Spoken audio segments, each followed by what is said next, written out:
ಓಂ ಶ್ರೀ ಗುರುಭ್ಯೋ ನಮಃ. ಫ್ರೆಂಡ್ಸ್, ಎಲ್ಲರಿಗೂ ನಮಸ್ಕಾರ. ಪ್ರೀತಿಯ ಮಿಥುನ ರಾಶಿಯ ಬಂಧುಗಳೇ, ಮಿಥುನ ರಾಶಿಯು ರಾಶಿ ಚಕ್ರದ 3ನೇ ರಾಶಿಯಾಗಿದ್ದು ಇದರ ಅಧಿಪತಿ ಬುಧ. ಈ ರಾಶಿಯವರು ಬುದ್ಧಿವಂತರು, ಚತುರರು ಮತ್ತು ಮಾತಿನಲ್ಲೇ ಎದುರಾಳಿಯನ್ನು ಗೆಲ್ಲುವವರಾಗಿರ್ತಾರೆ.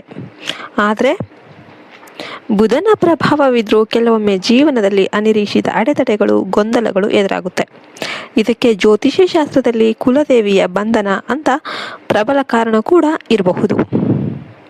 ಒಂದನೇದಾಗಿ, ಮಿಥುನ ರಾಶಿಯವರ ಮೇಲೆ ಕುಲದೇವಿಯ ಬಂಧನದ ಪ್ರಭಾವ. ಮಿಥುನ ರಾಶಿಯವರಿಗೆ ಸಂಮೋಹನ ಮತ್ತು ಬುದ್ಧಿಶಕ್ತಿಯೇ ಬಲವಾಗಿರುತ್ತೆ. ಕುಲದೇವಿಯ ಶಕ್ತಿಯು ಕುಂಠಿತಗೊಂಡಾಗ ಅಥವಾ ಬಂಧಿಸಲ್ಪಟ್ಟಾಗ, ಕೆಟ್ಟ ದೃಷ್ಟಿ ಅಥವಾ ತಾಂತ್ರಿಕ ದೋಷದಿಂದ ಈ ಕೆಳಗಿನ ಸಮಸ್ಯೆಗಳು ಕಂಡುಬರುತ್ತೆ.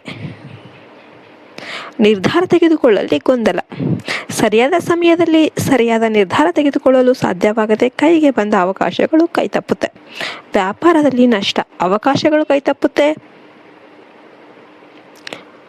ವ್ಯಾಪಾರದಲ್ಲಿ ನಷ್ಟ ಆಗುತ್ತೆ.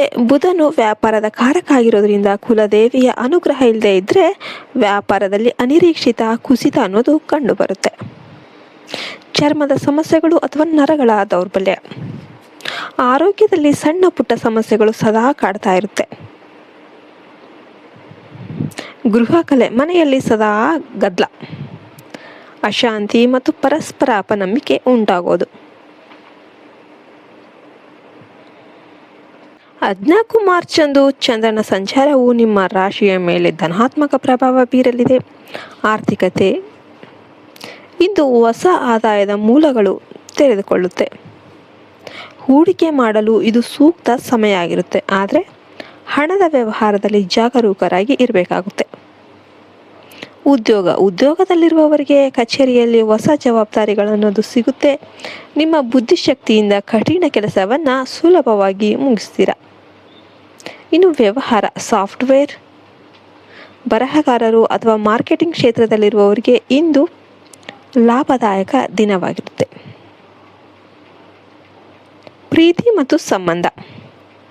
ಕುಟುಂಬದವರೊಂದಿಗಿನ ಪ್ರವಾಸ ಅಥವಾ ಔತಣಕೂಟದಲ್ಲಿ ಭಾಗವಹಿಸ್ತೀರಾ. ಸಂಗಾತಿಯೊಂದಿಗೆ ಸುಂದರ ಸಮಯವನ್ನು ಕಳೀತೀರಾ.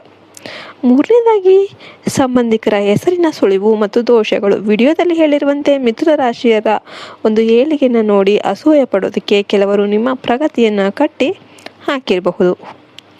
ಅವರ ಹೆಸರಿನ ಸೂಚನೆ ಹೇಳೋದಾದರೆ, ಸಾಮಾನ್ಯವಾಗಿ ನಿಮ್ಮ ಹೆಸರಿಗೆ ಹತ್ತಿರ ಇರುವ ಅಥವಾ AKN ಈ ಅಕ್ಷರದಿಂದ ಪ್ರಾರಂಭವಾಗುವ ಹೆಸರಿನ ವ್ಯಕ್ತಿಗಳ ಬಗ್ಗೆ ನೀವು ಜಾಗರೂಕರಾಗಿರಬೇಕಾಗುತ್ತೆ. ಇದು ಪ್ರತ್ಯಕ್ಷವಾಗಿ ಅಥವಾ ಪರೋಕ್ಷವಾಗಿ ನಿಮ್ಮ ಕುಟುಂಬದ ಮೇಲೆ ಪ್ರಭಾವವನ್ನು ಬೀರಬಹುದು. ಇದನ್ನೆಲ್ಲ ಗುರುತಿಸೋದು ಹೇಗೆ?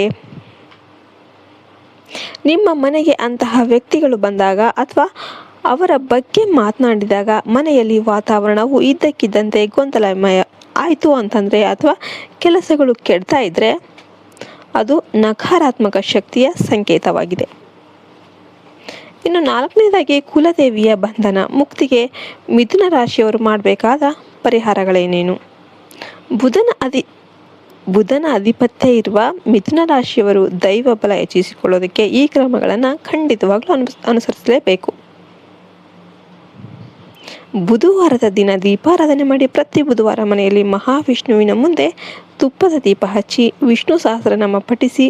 ಇದು ಕುಲದೇವಿಯ ಶಕ್ತಿಯನ್ನು ಜಾಗೃತಗೊಳಿಸುತ್ತೆ. ಕುಲದೇವಿಯ ಸ್ಮರಣೆ ಮಾಡಿ. ಕುಲದೇವಿಯ ಸ್ಮರಣೆ. ಬೆಳಿಗ್ಗೆ ಎದ್ದ ತಕ್ಷಣ ನಿಮ್ಮ ಕುಲದೇವಿಯ ಹೆಸರನ್ನು 108 ಬಾರಿ ಜಪಿಸಿ. ನೈವೇದ್ಯ. ಬುಧವಾರದಂದು ಹಸಿರು ಬಣ್ಣದ ಹಣ್ಣುಗಳನ್ನು ಅಥವಾ ಹೆಸರು ಬೇಳೆಯ ಪಾಯಸವನ್ನು ದೇವಿಗೆ ನೈವೇದ್ಯ ಮಾಡಿ ನಂತರ ಅದನ್ನು ಬಡವರಿಗೆ ಹಂಚಿ. ಪವಿತ್ರ ಸ್ನಾನ. ನೀರಿನಲ್ಲಿ ಸ್ವಲ್ಪ ಕರ್ಪೂರ ಅಥವಾ ತುಳಸಿ ಎಲೆಗಳನ್ನು ಹಾಕಿ ಸ್ನಾನ ಮಾಡೋದ್ರಿಂದ ನಿಮ್ಮ ಮೇಲಿರುವ ದೃಷ್ಟಿ ದೋಷಗಳು ಎಲ್ಲವೂ ಕೂಡ ನಿವಾರಣೆಯಾಗುತ್ತೆ. ದೇವಸ್ಥಾನ ಭೇಟಿ. ಸಾಧ್ಯವಾದರೆ ನಿಮ್ಮ ಮೂಲ ಕುಲ ದೇವಸ್ಥಾನಕ್ಕೆ ಭೇಟಿ ನೀಡಿ ಕುಂಕುಮಾರ್ಚನೆ ಮಾಡಿ ಅಲ್ಲಿನ ಪ್ರಸಾದವನ್ನು ಮನೆಯಲ್ಲಿ ಸದಾ ಇಟ್ಕೊಳ್ಳಿ. 5ನೇದಾಗಿ, ಆಧ್ಯಾತ್ಮಿಕ ಸಲಹೆ. ಮಿಥುನ ರಾಶಿಯವರು ತಮ್ಮ ಚಂಚಲ ಮನಸ್ಸನ್ನು ಹತೋಟಿಯಲ್ಲಿಡಲು ದೈವ ಭಕ್ತಿಯ ಮೊರೆಯನ್ನು ಹೋಗಬೇಕಾಗುತ್ತೆ. ನಿಮ್ಮ ಮನೆಯ ಉತ್ತರ ದಿಕ್ಕನ್ನು ಸದಾ ಸ್ವಚ್ಛವಾಗಿಡಿ, ಯಾಕೆಂದರೆ ಇಲ್ಲಿ ಕುಬೇರ ಮತ್ತು ಬುಧನ ಶಕ್ತಿ ನೆಲೆಸಿರುತ್ತೆ. ಕುಲದೇವಿ ಅನುಗ್ರಹ ಇದ್ದರೆ ಎಂತಹ ಸಂಕಷ್ಟವೂ ಕೂಡ ಸುಲಭವಾಗಿ ಪರಿಹಾರ ಆಗುತ್ತೆ. ಮಾರ್ಚ್ 14 ಈ ದಿನವು ನಿಮಗೆ ಬುದ್ಧಿವಂತಿಕೆಯಿಂದ ಕಾರ್ಯನಿರ್ವಹಿಸೋದಕ್ಕೆ ಪ್ರೇರೇಪಿಸುತ್ತೆ. ನಕಾರಾತ್ಮಕ ಶಕ್ತಿಗಳ ಬಗ್ಗೆ ಚಿಂತಿಸದೆ ಕುಲದೇವಿಯ ಪೂಜೆಯಲ್ಲಿ ನೀವು ಶ್ರದ್ಧೆ ಇಡಿ. ದೈವ ಬಲವೇ ನಿಮಗೆ ಯಶಸ್ಸಿನ ದಾರಿಯಾಗುತ್ತೆ. ಗಮನಿಸಿ, ಈ ಮಾಹಿತಿ ಸಾಮಾನ್ಯ ಜ್ಯೋತಿಷದ ಮೇಲೆ ಆಧಾರಿತವಾಗಿದೆ. ನಿಮ್ಮ ಜನ್ಮ ಕುಂಡಲಿಯಲ್ಲಿನ ಗ್ರಹಗತಿಗಳ ಆಧಾರದ ಮೇಲೆ ಫಲಿತಾಂಶ ವ್ಯತ್ಯಾಸ ಆಗಬಹುದು. ನಿಮಗೆ ವಿಡಿಯೋ ಇಷ್ಟ ಆದರೆ ವಿಡಿಯೋಗೆ ಲೈಕ್ ಕೊಟ್ಟು ಜೈ ಶ್ರೀರಾಮ್ ಅಂತ ಕಮೆಂಟ್ ಮಾಡಿ ಮತ್ತು ನಿಮ್ಮ ಕುಲದೇವರು ಮನೆ ದೇವರು ಯಾರಂತ ಕಮೆಂಟ್ ಮಾಡಿ. ಕುಲದೇವರನ್ನು ಯಾವಾಗಲೂ ಸ್ಮರಿಸ್ತಾ ಇರಿ. ಜೈ ಹಿಂದ್, ಜೈ ಭಾರತ್ ಮಾತೆ, ಹರಿ ಓಂ ತತ್ಸತ್. ಸರ್ವೇ ಜನೋ ಸುಖಿನೋ ಭವಂತು.